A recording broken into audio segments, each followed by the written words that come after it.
This is Peter Helen and Mario Sims back again on Citizens for Community Media.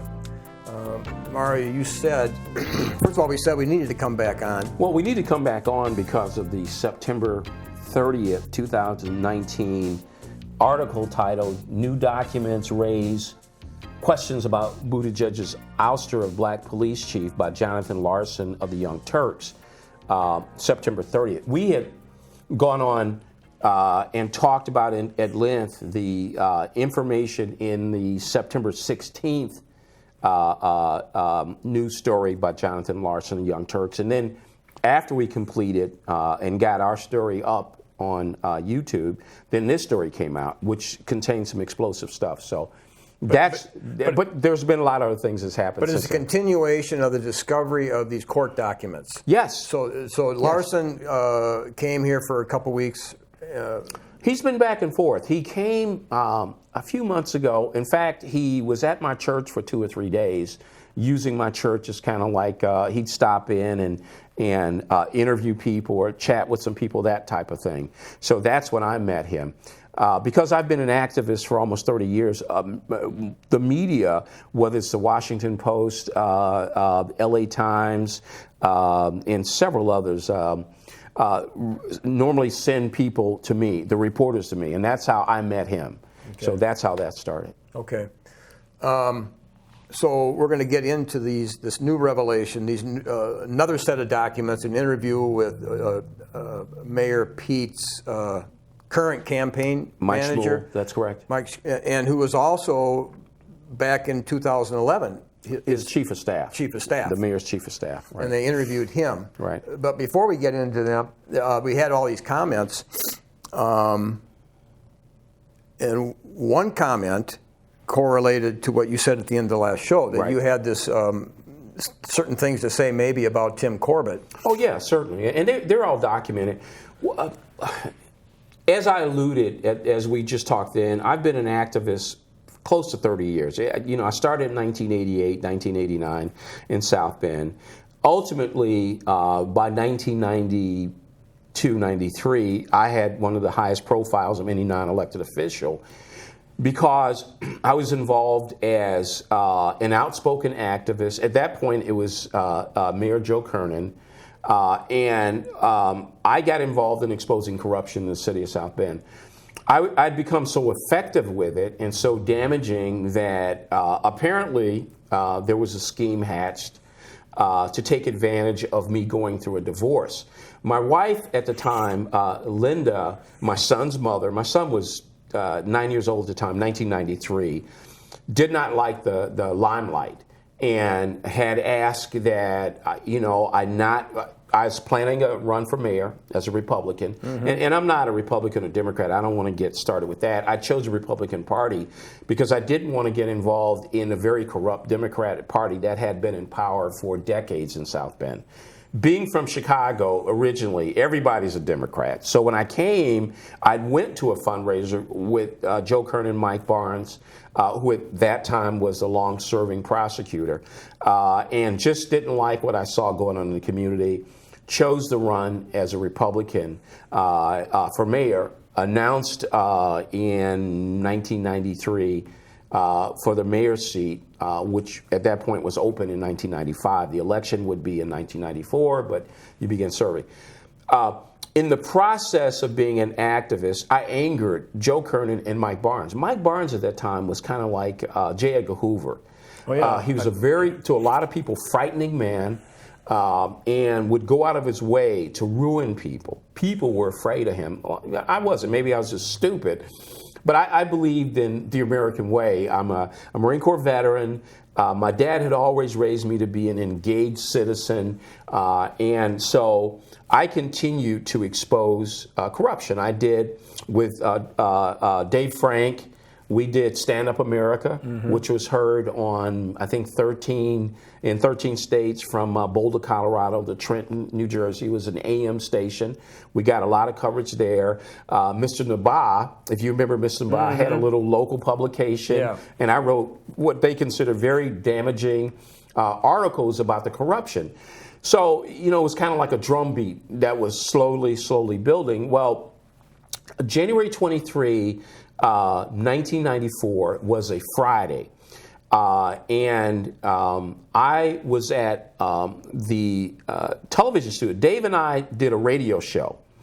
We typically did our show. Our show was always from 11 to 12.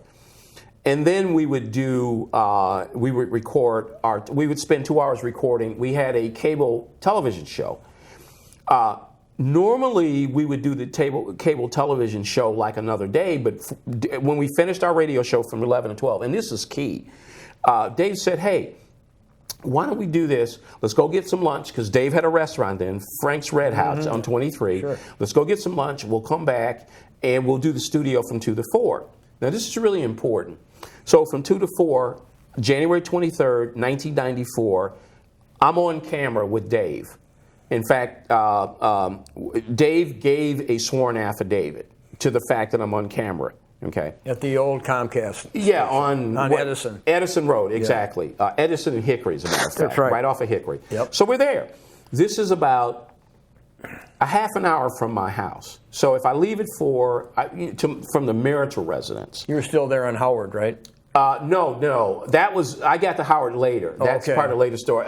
My wife and I had a house at 1050 North Johnson. That was a marital residence. That's right, Johnson. Right, on the corner. Okay, yeah. Johnson and Vassar. And when she filed for divorce in, I think it was November, I moved into one of the rental properties down the street. So she lived at 1050 North Johnson. We had 3 rental properties. 2 in the 1000 block across the street, catty-corner from the marital residence. And it's important that people understand what I'm saying. So I'm laying this foundation really carefully. So she lived on the corner, Vassar and Johnson, 1050 North Johnson. And when she filed for divorce, I moved out. I moved to 1029 North Johnson, which was across the street and maybe in the middle of the block, okay? And then there was another rental property next door, 1025 North Johnson, which I would get out of the divorce settlement. And then she had one at 1105 North Johnson. That she would get the marital residence and 1105 North Johnson, which was the third house from the corner of Vassar and Johnson. Okay. And you can Google these addresses and you'll see. So anyway, I'm in the television studio at 4 o'clock, drive home. My wife at the time had asked that I stop in. There was a glass that was broken in the door. I fixed the glass. We talked. I left the house at... Even though you're going through a divorce? We would continue to have sex. That was the agreement. I mean, during the time that we were... But I had moved on. Actually, I was dating, or I don't know if dating is a word, but I was seeing 2 other women. I wasn't saved at that point. No. And I'm just being honest with people. So I spend time with her, go home. I get home, I don't know, 11:45, 12, walk right down the street. Go to sleep, wake up in the morning, and my answering machine light is flashing red. So I go up and hit it, and it's a voice says, Mario, this is Officer so-and-so from the South Bend Police Department. We need you to come in and talk to us about something that happened at your house. My wife, from the time she filed divorce, and I think it was October, of 93, that she filed divorce, we would continue to see each other and continue to have sex, but it would be, my son would have 2 days with her, 2 days with me, 2 days with her, 2 days. That's how it worked. So if I would get down to her house and get my son and ring the doorbell, one occasion the police would come up and they would say, your wife called and said, you're harassing her by ringing the doorbell. Mm. So there's still all kinds of problems. But it's still your wife, and you're thinking, okay, you're not seeing what's coming. You're not seeing a red flag yet. And I remember one time in December, I had stayed overnight. We had sex. I was in the bathroom shaving, and she kept saying, hurry up, I got to go. And I go, well, I'll lock myself. No, I want you to leave before I go. And so I'm in the bathroom shaving, and I hear this voice say, Mr. Sims, you need to come down. And I go, I'm shaving. And it was a South Bend police officer, a sergeant. He came up to the bathroom, closed the door, and said, your wife has called the police. Now, Mr. Sims, you're running for mayor. When I got the call, I had him switch over to another channel because the media listens to our channel. You need to be careful. So, okay, this is what the sergeant tells me. So, okay, I leave, and that's it. So anyway, go back to January 23rd, that Friday, wake up the next day, all these other things that happened. So I called my divorce attorney, David Albert. David, interestingly enough, had spent time in a monastery before he became an attorney, which is why I picked him as a divorce attorney, because he wasn't a firebomb thrower. He wasn't trying to destroy my wife, because she was my wife. He was trying to get her to rationalize. In fact, one of the letters that I have, he wrote her attorney, Phil Skodensky, who was her attorney. I know Phil. Yeah, and said to Phil, Linda is calling the police. It's kind of like having a Native American woman call the cavalry to decide a dispute. The risk is they'll come in and just destroy the whole village. Really articulate letter. So anyway, it's Saturday. We go to the police station. I go with a lady by the name of Libby Christensen, who was one of the ladies I was dating. She goes with me. I get in the police department. There's Tim Corbett and a Captain James Green and a Sergeant Haywood was there, and who was the sex crime investigator. And it was unusual to have these other people there. They asked me if I was at my wife's house. Yes. They asked me if I had sex, and I said yes. And I'm like, oh, yeah, it's my wife. I had sex. And then it was like, stand up, turn around. And they put handcuffs on me. I was charged with 4 counts, sexual, criminal, deviant conduct, rape, and burglary. They alleged I broke into my house. This is all that your wife had told the police. Yeah, and they said that I broke in with a handgun. I remember. And a syringe. Yeah, heroin. Heroin-filled syringe. I mean, I know anybody very knows well. me, I'm scared of needles. And I had been such an anti-drug advocate that when I got to jail, one of the drug dealers said, man, I knew it was fake when they said you had heroin, because who would sell you heroin in South Bend because of your stance? Okay, so I'm thinking this is crazy, right? So I'm charged 4 A's and a B. That's usually how they charge it. A is like up to 60 years, and a B felony for burglary. I'm facing like 250 years, right? Okay. I mean, I don't have a criminal record. The most I had was probably a parking ticket or something. Right. Okay? You'd never been. Well, then this process begins. That was January 24th, a Saturday. February 4th, and the bond is incredible. Well, they put you in the county, right? Put in the county jail. Now, is that where did I know? Yes, you had the book cart. Yeah, that's why we started. So I pretty much. I was there right when you got in. Bring the book carts, and you would bring books. So February 4th, Mike Barnes, then the elected prosecutor of St. Joe County, goes on the air to all the 3 TV stations and says that he has evidence that I'm involved in a plot to assassinate him and members of his staff. I mean, this was outrageous. Because it was obvious. And I'm trying to raise bond money. My bond was $75,000. Okay, so it was obvious intent, because people would come to the jail and say, hey, I was going to raise bond, help you, but it's obvious you're wacko and you're trying to kill the prosecutor. I mean, Well, Barnes had such an authoritative figure. Who would want to challenge? Well, everybody was afraid of him. Right. They were afraid of this man. They were absolutely terrorized by him. Well, so, long story short, I'm in the county jail on the 24th. That's Saturday. At some point during the time I'm incarcerated, my family's trying to raise the money for the bond. I get moved from a 5-man cell up to a cell that it's a big open cell. The 41 on 3rd floor. Yeah, exactly. Oh, yeah, I know. Well, exactly, but they won't know. So I'm placed in the cell with 3 inmates. Okay, Dennis, DJ Brown, Lionel Wine Williams, and Paul Whitmer. Okay. Yeah, I know Paul Whitmer. Tall, light skin. Well, Paul was in there. I mean, I know all these guys. Yeah. So. And I noticed when Paul was in there for that one charge. He was connected to. I know he was. Exactly. Yeah, okay. I know that one. I've never been in jail in my life. Yeah. I mean, I never had a charge with a crime. Maybe a parking ticket, a speeding ticket, something like that. I had no criminal record, so I don't know. In fact, most of my time in jail, I spent crying because I'm in jail charged with 4 A's and a B, which if I'm convicted of all of them, I can get 250, 260 years. But I only knew you a little bit. Right. Because, I think Pat Mangan was helping you. Pat and I go back to I that wasn't time. really involved in that campaign. Right. Well, when I ran for mayor, Pat was involved. Yeah, He was other ones I campaign had manager. been, yeah. Exactly. And apparently the powers that be felt that we had a chance to win. So anyway, I'm in jail. I get moved from a 5-man cell to a 40-man cell, 4 north, okay? And with these 3 guys. The girls are on the other side. Right. Every time I'd use the phone, one of these 3 guys, I don't know. They're like on the other phone, and I just think they had to make calls.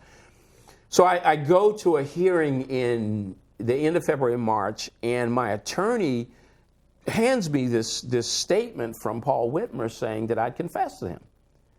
And my attorney's disgusted. He's like, I told you not to talk. And I go, well, what are you talking? I don't even know this guy. Well, Paul Whitmer had a complicated case. Yeah. Okay, so I go up and I call all the guys together, and I go, hey, and I stand up on, they had those metal picnic tables up there then, the chrome ones. Okay? Yeah. So I stand up and I go, hey, and I go, look what I just got from my attorney.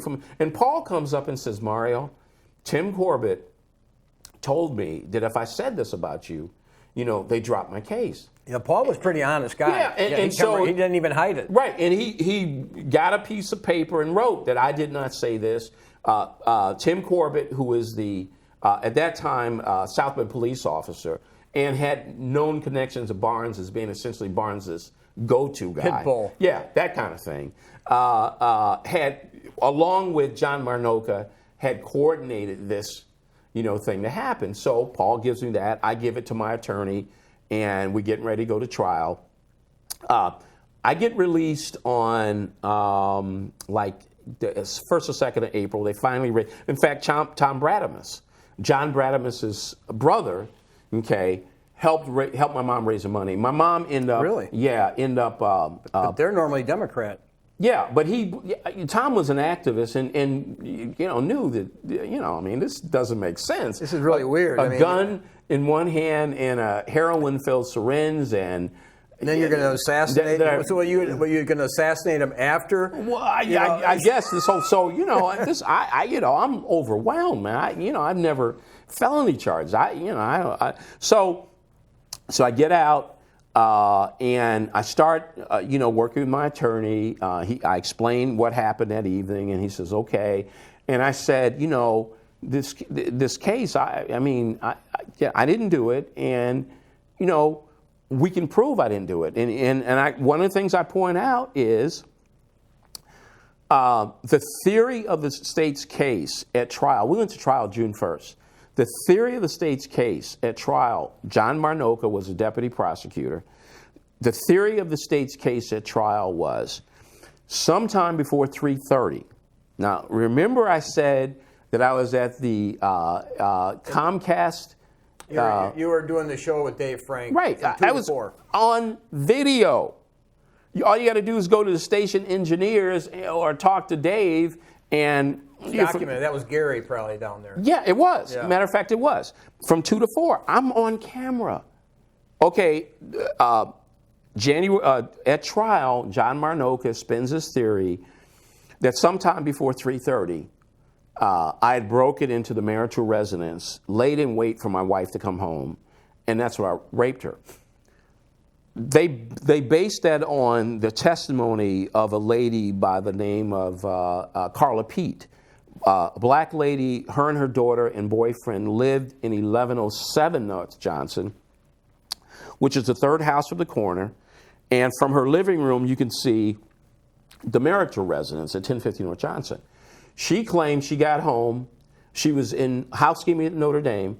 She got home at 3:30. Her pipes were frozen, so she immediately sat in the front window to wait for my wife to come home. She wanted to see, okay? She watched from 3:30 till 5 o'clock when she see my wife drive up and go in the garage. And she never see anybody enter the house. This is Carolyn Pete. No, Carla Pete. Carla Pete. C-A-R-L-A. And the mayor's right-hand assistant was Sherry Pete. Yeah, I don't know if there's a tie there. I mean, but listen, this is a testimony. This is on the record. She got home from Notre Dame housekeeping at 3:30. She sat in the window because her pipes were frozen. She wanted to wait till Linda, my wife, came home, and so she wanted to see. So from 3:30 to 5 until my wife drove up into the garage, she didn't see anyone in her. So the theory was, if you keep in mind that what they said was they showed a picture of the interior door of the marital residence broken, indicating that I'd broken into the house. What they didn't tell the jury, and if you look on Google and you Google this house, 1050 North Johnson, the zip code is 46628, blue and white house. It has a screened-in front porch. The door that you have to go in is a glass storm door.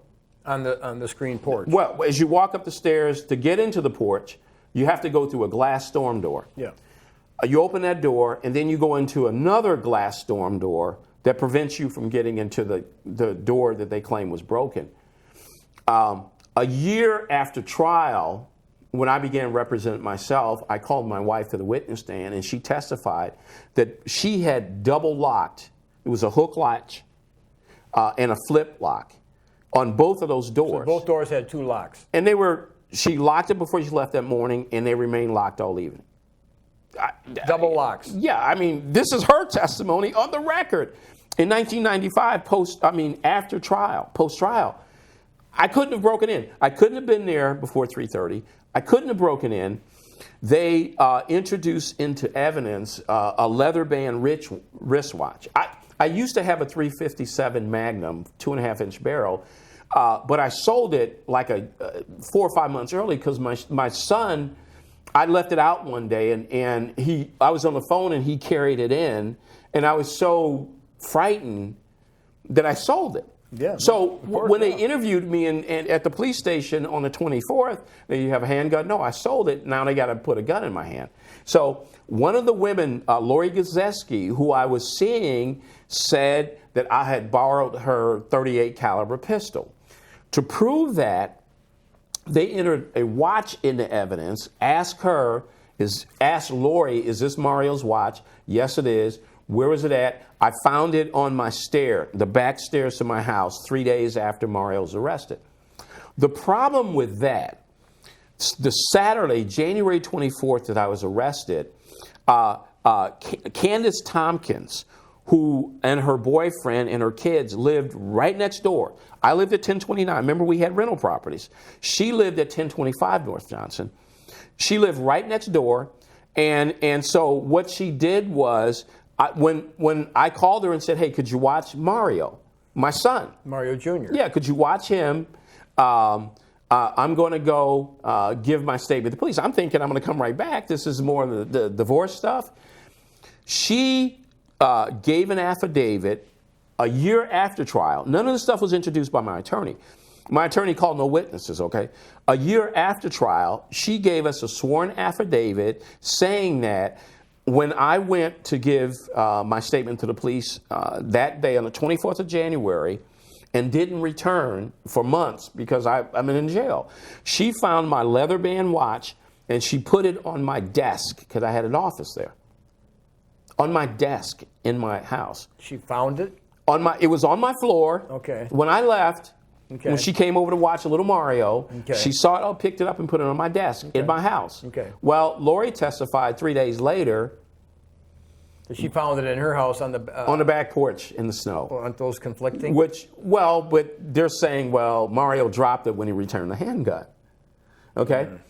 Lori Gazeski, who was a type 2 diabetic, when she would visit, she was always concerned about having a diabetes attack, so she kept a pack with 10 needles in my cupboard. Sure. She went to the police station with me on January 24th with David Albert. David Albert gives me a sworn, he's an attorney, gave a sworn affidavit saying, well, he was there with Libby. Libby told the police that she kept a package of diabetic syringes in my cabinet in case she had an attack. She had used one out of the pack, so there were 9 left. At trial, John Marnoka puts her on the witness stand, and he asked her, did you ever use any? No, I left 10 needles in an old package. We find out after trial, I had a 1980 Mercedes, okay? We found out after trial that the deal she got was if she testified, they would give her my Mercedes. 2 months after my conviction, I get called up to one of the courts, and I don't even know what I'm there for. I'm brought up in shackles, and in fact, one of the sheriff deputies, he's retired now, when he brought me up and stood there in the court with me, he's like, man, that ain't right. But the judge... I was seeing you all this time. Yeah, the judge... He asked Libby, he said, what are we here for? Well, I filed papers. John Marnoka gave me the legal information to file the papers to get his car. And the judge said, Judge Means, okay, I award the car to Libby. Judge Means. Yeah, okay. The small guy. Yeah.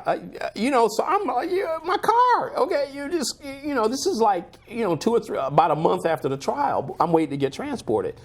So she lies and says that I took a syringe. Lori lies and said that the watch was on her back porch when really it was in my house. I couldn't have been there before 3:30. Okay. Well, I remember when I was talking to you all the time, because I was focused on the gospel. Right, of course. And so the assumption was, well, you play with sin. Well, and you know what? Here's the thing, because if you remember Reverend Chase was my pastor when I was 12, but I was prodigal son, man. I ain't got no time for Christianity. I'm doing my thing and trying to be fornicating and adulterer and drugs and lying and all that kind of stuff. Reverend Chase faithfully, because he was the assistant chaplain. Yeah. During the time I was up at the jail, would come. And I'd see him coming, and I'm hoping, you're going to tell me you got bond money. And I remember one time I'm thinking, and he gives me the first Bible I ever owned, the King James Bible, okay? I later on, I got saved in prison during the time that I spent in prison. But I have more I got to tell you, but I just got to say, so I read Proverbs. I think Proverbs 6, it talks about an adulterous, relationship with adulterous woman, you're heaping coals. Peter, I cried. I cried when I read that, and I realized I did these things. I didn't break my wife, but I broke God's law. You understand what I'm saying? Oh, yeah. That was the basis I was talking to you. Right, yeah, exactly. I mean, I want to blame them. You set me up, and God is like, no, well, look, you broke my law. I'll deal with them.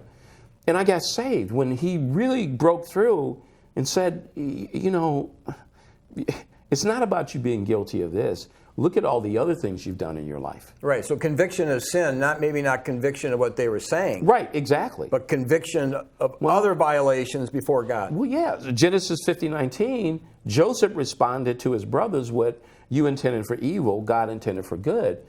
And I began understanding, God, I wasn't a righteous man. You tried to reach me all my life, and this is the only way you could reach me.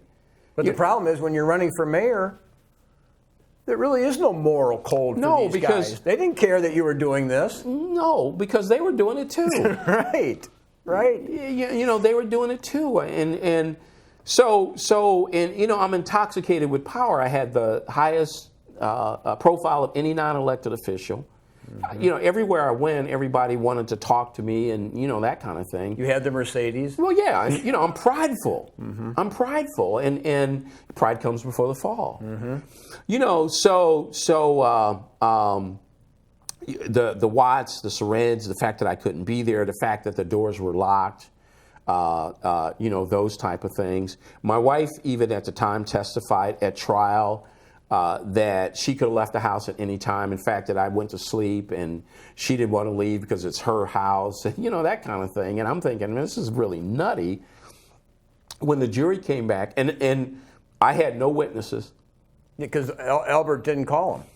No, well, it wasn't David Albert. It was, I can't remember the attorney's you got the guy name. from Chicago? Yeah, I was told, hey, get this guy. I remember that you said You know what I'm saying? And that was like a setup move there. I'm like, okay, I'll get him, okay? Well, I just sat there. It's like, just be quiet and go to prison. But the Lionel Williams testified, one of the 3 inmates. He testified that I confessed to him, and that because he was outraged. This is a guy, a lifelong criminal, literally, but he testified he was outraged that I'd committed this crime, and he offered to testify. John Marnoka asked him, well, you haven't been offered anything in exchange. No, I'm just doing it, because I'm a good citizen, right? And we've got the transcript. A year after trial, I began representing myself because literally I'm a political prisoner. Okay. Yeah. The Organization of American States, I have a letter from them. I have a letter from the High Commissioner of the United Nations saying, we need to look into this. I remember that. Yeah, the president of NAACP, Kwasi Nkrumah, used to be a congressman, who I met at one point, said this is outrageous, and so in articles saying, this stuff is trumped up. So I start representing myself because I know I can't get the foot that's on my neck is so oppressive. Yeah. Joe Kernan had become the governor. He had promoted Mike Barnes to the Indiana Court of Appeals. John Marnoka, who was the deputy prosecutor, was promoted to chief judge. Yeah. I had a heck of a foot on my neck. Well, I know this. At that time, that's when I began that case that ended up at the Supreme Court. Right. And I found out there's no way you could trust these lawyers because I was sold out. I mean, literally, I was sold out. The system has its own way, and if you're not conforming to that system, whether it's my particular case, having a Bible in the classroom, lawyers didn't want to even touch that. Well, and see, my lawyer was going to charge me like $10,000 or $15,000. Peter, I could only raise like $2,500 with all this, assassination plot and all that kind of stuff. You know what I'm saying? People didn't want to associate with you. So here we were faced with trial. I can't pay him, so he's just going to do that kind of thing. So I go to prison. I get convicted June 3rd. When I get convicted, I walk out the courtroom and faint. I mean, I never fainted in my life. I just faint. And for 3 days, I want to kill myself. I've never been confronted with anything like this before. No, you're my age. So, I'm 67. I mean, so we're right. I was 42 then. Yeah. I'm a man flying high, and all of a sudden, I'm like flashed all over. When I got convicted and I fainted, WSBT, I'll never forget it. There was a cameraman right there. I'm laying on my back, eyes rolled up in my head, fainted. The sheriff's officer trying to get me up and and they're flashing this video of me fainting, like, I don't even remember that. Yeah, I do, because I wasn't there. It was like, man, was I that hated by the, by the establishment? Well, they won. Well, they thought they did. They pulled it off. But here I am, God, and we'll get to the most important part about. Well, the way that parallels with Buttigieg and the conspiracy to get rid of Boykins. Well, what we're seeing is the same inner workings. The tapes. What happened is, and I just want to say this: there was one more piece to this puzzle. I studied the law real hard, and within a year, by April of 1995. I was able to get affidavits from Candace Tompkins about the watch, from attorney David Albert about what he had heard Libby Christensen say about the syringe that she had used it, and I had used it with heroin in it. And we had the documents showing that Lionel Williams had an undisclosed inducement to testify, which should have been before the jury. The jury has to know if somebody's being offered a deal, and he got out of jail like 6 days after he testified against me. Well, the attorney found out it wasn't in his best interest to really try to help you that much. Of course. Well, he had represented a black guy who had paid him a lot of money, Alton Reese. And I don't know if you remember, Alton Reese was. Can't remember. Yeah, he was another seamy person who had been caught with 300 pounds of marijuana. And so after my conviction, Alton Reese basically that case goes away. So there are a lot of reasons to think that my attorney just sandbagged me, sandbagged. But anyway, so I get all of this evidence, okay? The fact that the double doors were locked, the fact that I couldn't have been there before 3:30, the fact that I didn't have a pistol, that the watch had been planted, that I didn't have a syringe, and that the double doors had been locked, and I got an affidavit from Dave saying that I was on camera with him. The Court of Appeals remanded my case back. But the truth is, there was a possibility that they were perceiving that you were going to become a threat in that mayoral race. Well, as corrupt as I was with womanizing and, drinking and drugging and stuff, they still feared the fact that I was exposing corruption. And that even though the Lord is saying, who are you to expose corruption? I know, and he's like, corruption based on some political definition. Exactly. But what's God's definition of corruption? Exactly. The plumb line. Well, it was a very painful experience. And my wife and I had lunch Saturday, and she said, and we'll get to the point about the tapes and the story, how this all comes into play. Because all of this stuff is coming out now. There's a plot to convict black defendants by planting evidence. David Wells and Tim Corbett, who were caught on these tapes, admitted to doing this, okay? Tim Corbett also admitted to ABC 21 reporter Alexa Shear a few months ago that I thought Mario's guilty, but to make sure he got a lot of time, I set him up. Okay, so we have all this evidence now, okay? And in fact, I've retained an attorney who is pursuing not only overturning my conviction, but also seeking compensation for me. So I mean, this isn't, a dream anymore. This is reality. And the other thing to note is that after you went out of the St. Joe County Jail, they sent you down to Pendleton? Was that No, they sent me actually down to the Indiana Youth Center. Okay. I was down there for 3 years, then to Pendleton. And then to Westville Correctional Facility. Yeah, Westville is where I was. Right, exactly. That's when I got to the Indiana Youth Center in 1994, August, had this strong tug of my heart for the Lord. I never read the Bible. I'm interested in the Bible. I never read it till I was 21. And all of a sudden, I have this hunger, and I was broken. Mm-hmm. I was broken. I was just completely broken. So anyway, I want to get back to last Saturday. My wife and I having pancakes for breakfast, and she said, we talked about the TYT article, and we're going to mention it, today. You and I are going to do a show. And she says, I don't want to talk about your case because it hurts me the way they did you. And I start crying. I mean, I'm sitting in this pancake house. There are Notre Dame fans waiting to go to a football game. The pancake house is full, and I'm weeping like a kid. And I say to her, it doesn't hurt me about the time I did. I could do that. What hurt me is the impact that it had on my then 9-year-old son. I went to prison, he was 9. I came home at 21. When he was 21, and how many phone calls for those first 2 years of, Dad, when you coming home? Dad, you going to make it to my 8th grade graduation? Dad, are you going to be home for my sophomore year? Dad, and so eventually he just stopped calling. Right, because I remember going by to visit one time. I thought on Howard Street or something. Mm-hmm. Because I know that was the big issue. Right, we had a wonderful relationship, and now he's just devastated. I don't know if he'll ever recover. So it was a very painful experience, but and as hard as I tried to get all this information on the record, when I came back, my case is the only case in Indiana criminal history there was remanded twice pro se. Well, I had it twice come back.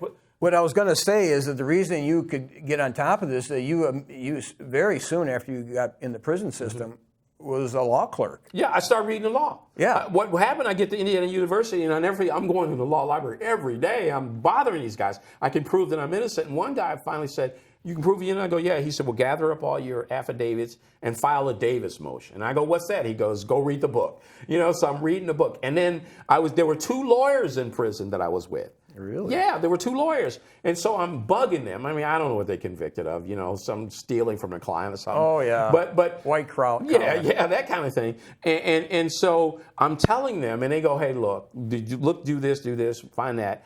And so I do. I filed this Davis motion in the Indiana Court of Appeals April 25th, 1995, less than a year after my conviction. That's pretty quick. I mean, they get it out of here.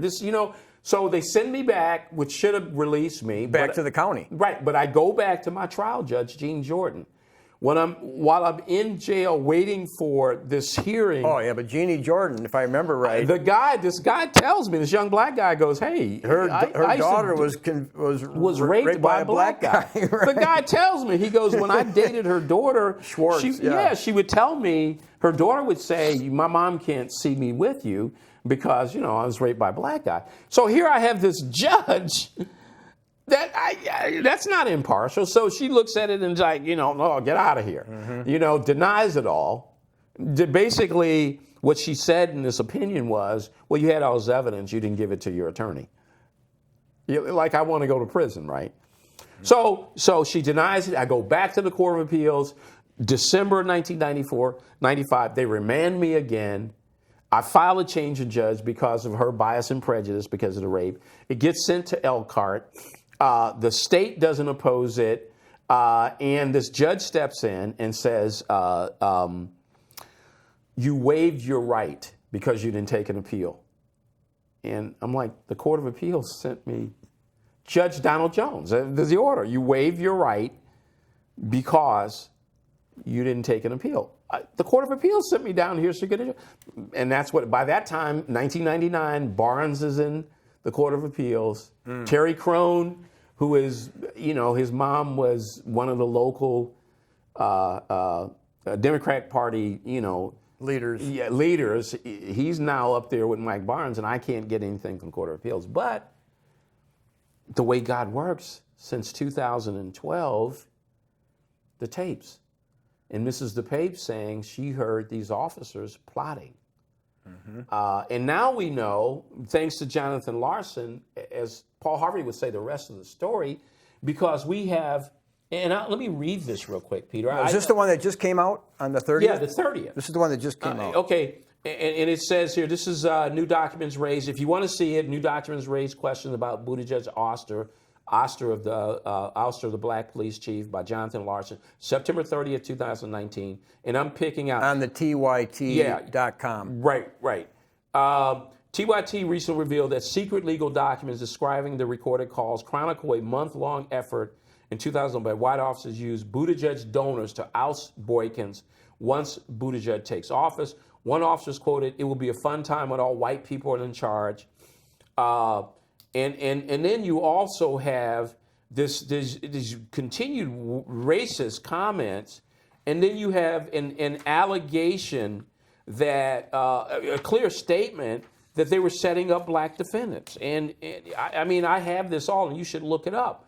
They were setting up black defendants. I mean, this is Karen DePape, who heard the tapes, the director of communications of South Bend Police Department, said that there was racist language, that there was unethical and criminal behavior that was on these tapes.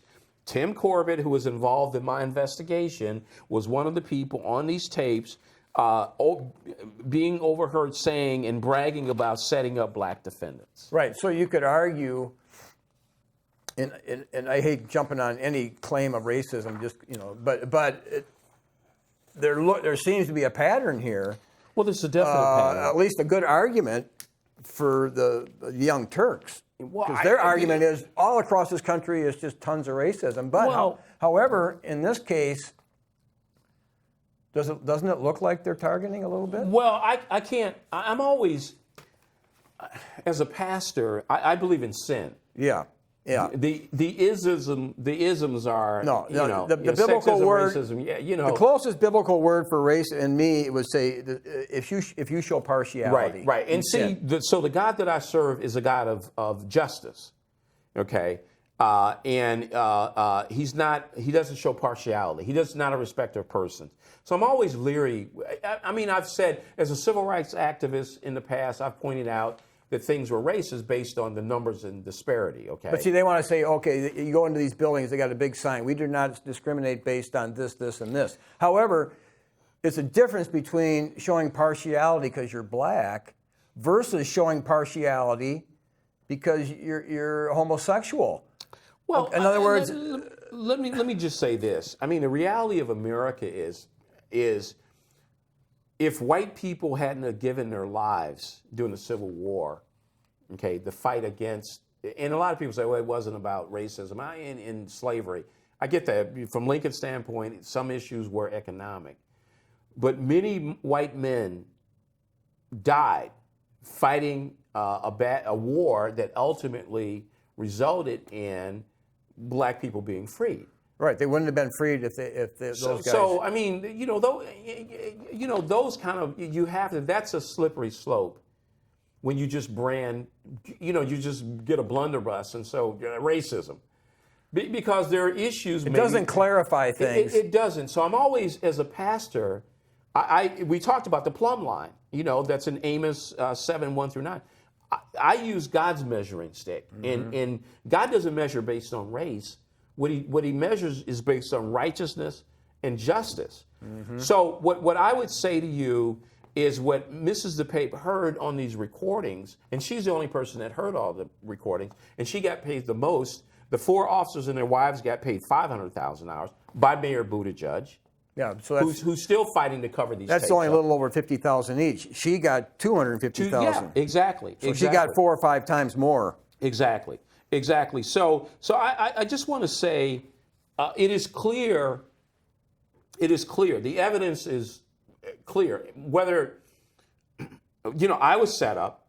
Okay, I happen to be black. So whether you say that's racism or not, the issue with me was that I was running for mayor, and this happens. It happens mostly in Iron Curtain countries or Africa or Asia, where you have a reform politician that's, I was lucky I wasn't killed, because that's normally what happens, okay, if you're a reform politician. So you really can't attribute that to race, but you have to look at the fact that the person that was involved, key in this investigation, okay, has a history. I talked to an officer that was on the SWAT team with him, and I was told he's racist.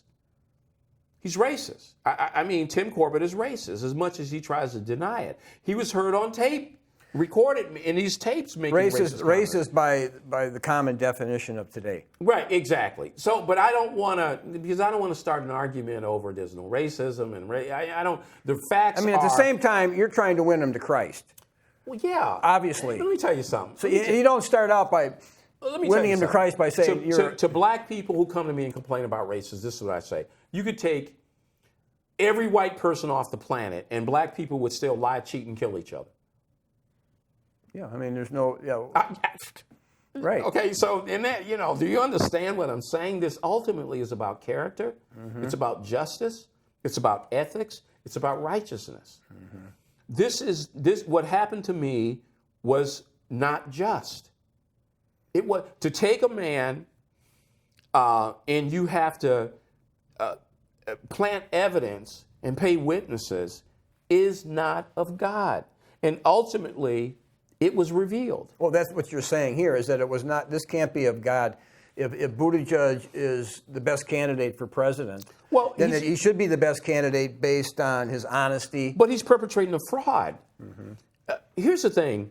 Where this applies to me, first of all, I'm offended that he's perpetrating a fraud on the American people now. Not only South Bend, this man is looking at running for what people widely recognize is the highest and the most powerful office in the world, okay, because of America's economy and America's armed forces. He's perpetrating a fraud. Now, whether he's got 8% of the vote or 40% of the vote, the reality, he's getting support based on a fraud. But why wouldn't we expect a fraud? He's not the one initiating the fraud necessarily. People are using him. Of course. They're using him to perpetrate their fraud, because my background, I've always known that who's ever in office, you always look. My position growing up, I just saw, it wasn't the person that was in office that put himself there. It was the people that decided we can use him. It's the money. You know what? Interestingly enough, and I wanted to, when I ran for mayor in 1994, I was told I needed $250,000. Well, you're not going to find 250 people or 250,000 people going to give you $1. South Bend only had 113,000 people. You're going to have to raise money from somewhere. So I would. In fact, I had one person that said, "Hey, I was running for office then. I don't like what you said." And I said, "Well, don't vote for me. I'm not trying to pander to you, okay, to get your vote or get your money." But the reality is, with a Buttigieg, he understands he's got to say what he has to say in order to put forth an agenda that the people who are paying them want to put forth. And it is a fraud.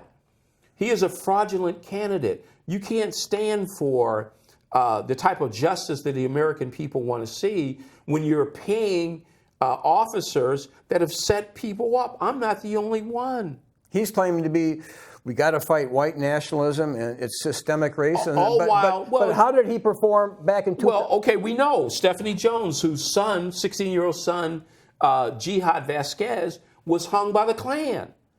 Stephanie Jones, the black mom, single mom, went to him and said, can you help me? He said, here's my card, call me. And he never talked to her again.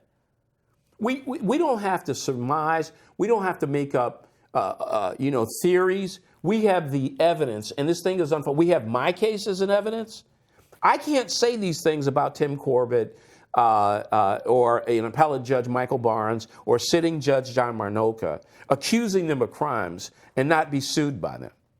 You need to understand that. Oh, yeah. Defamation. Right, exactly. I'm accusing him of serious crimes, of setting up someone. But also the documents, if you want to see all these documents, go to the Making a Conviction of Mario Sims at Mario L. Sims. It's a Facebook page. It's got all the documents, all the letters we referred to, all the documents, and those kind of things, okay? This isn't some guy, I'm innocent. No, the fact is I am, and here's the court record that shows I am. But you're not surprised. I mean, you're from Chicago. I don't know how long. When did you first? I grew up in Chicago. I used to come to South Bend during the summers because my dad never wanted me in Chicago to get involved in gangs. Yeah. When my mom and dad divorced in '62, my mom moved here. And so I'd always come down to sleepy little South Bend, hated it.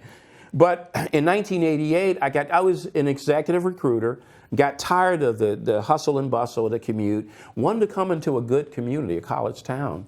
My mom was here, my 9-year-old son was here. Okay. I mean, brought my son, great place to live. And then you kick over this pile, this wall falls down when you start looking. It's corruption. It was always called Little Chicago. Well, or other names. And terrible, Peter. So Buttigieg was backed financially by the same people that initially backed Joe Kernan, the money people, and Joe Kernan was corrupt, okay? And now Buttigieg is backed by those same people and more. People from Chicago. Well, all over. Yeah. He's raised millions of dollars, which ultimately, Steve Forbes raised $61 million of his own money, and Steve Forbes never became president. But there's an agenda, and it's agenda based on fraud. The American people need to know this man now, Jonathan Larson, is showing that not only did how are you going to pay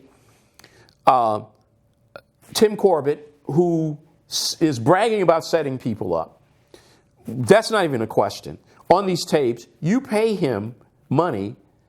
Your attorneys do a deposition, and take interrogatories. Your attorney's aware of this. Are you telling me you don't know this? That's ridiculous. Well, the only way he could become president, they'd have to create this story that he did this magic here in South Bend, that he raised the dead in South Bend, so to speak, that he created this great place. And see, this is not helping him. Well, in other words, we're saying, no, that was a fraudulent miracle. Well, there was nothing. That's where we get some guy, putting in the comment section the last show that, Mario was convicted of rape, because they can't argue.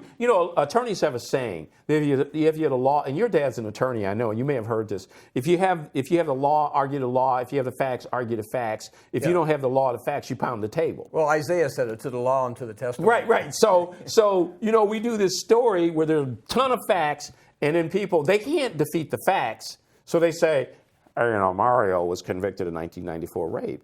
Well, let's not run away from that. Let's put those facts on the table. Yeah, they're trying to discredit anything else you're saying. Yeah, but Jesus, Jesus even rocks would cry out.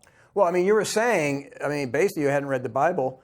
I hadn't read the Bible until I was 21, so there's certain things I was doing that I didn't necessarily think was that wrong. But let me tell you some other things that's interesting about the Pete Buttigieg reign. There was an article, I sent it today, and we didn't have a chance to do it, that talked about the South Bend School Corporation has 700 less students. I saw that. Well, here's the thing. That's like every year. Well, but here's the thing. When you go, I was an executive recruiter, and when I recruited someone to come to another city, the first thing the wife typically want to look at is the school system in the neighborhoods, okay? Neighborhoods are terrible here, except for, Eddy Street Commons, that type of thing. Certain areas. The areas that have been gentrified. So that's number one.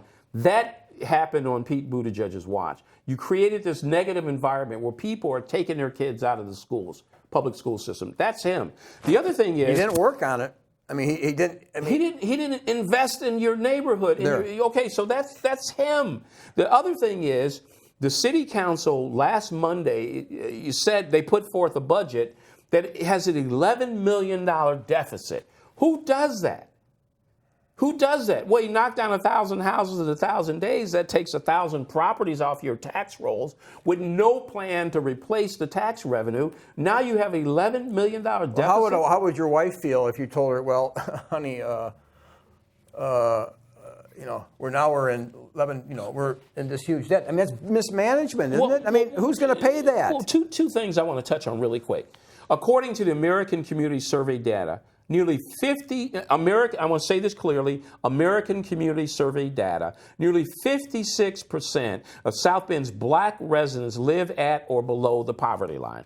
That's 14,920 out of 26,689 total residents, and roughly 20% are unemployed. My God, this is the same man that talks about he's got a Douglas plan for black people. This is a fraud being perpetrated here. It's a fraud being perpetrated here. This is absurd. His life is one of combating systemic racism. It's like, yeah. Really? Yeah. I mean, so please, folks, don't post. One other thing, too. I got one comment that was made real quickly. This lady, Carolyn Young, when we read that statement about the poverty and unemployment, I guess people were saying that people were attacking, which we haven't heard, but we will, because we're Christians, we're attacking Mayor Buttigieg because of sexual preference. This lady responded by saying, regardless of Buttigieg's sexual preference, issues raised regarding how his policies impacted the black community need to be addressed. To simply dismiss his critics will be damaging to his campaign. Black and brown people do not have the luxury of dismissing what black people in South Bend have to say about Buttigieg. We're not homophobic, we're Christians, and we teach the Bible. And I wasn't a rapist. That's a lie that was fabricated by corrupt people that support Mayor Buttigieg. Mm-hmm. That's the truth. Right. I mean, as a Christian, I'm not surprised that he practices homosexuality, and then we see him lying. Okay? Because we're not surprised that those two might go together. Of course. Yeah. Exactly, Peter. And, it's sad. We're not going to stop because we believe that the truth needs to be heard. I like to say, we're like John the Baptist, man. If you got to take my head, take my head. The mistake they made was sending me to prison, which was the furnace which burnt the dross off. And the Lord exposed himself to me and showed me my sin. So now I can be like Job, a righteous man. Yeah, yeah. Amen.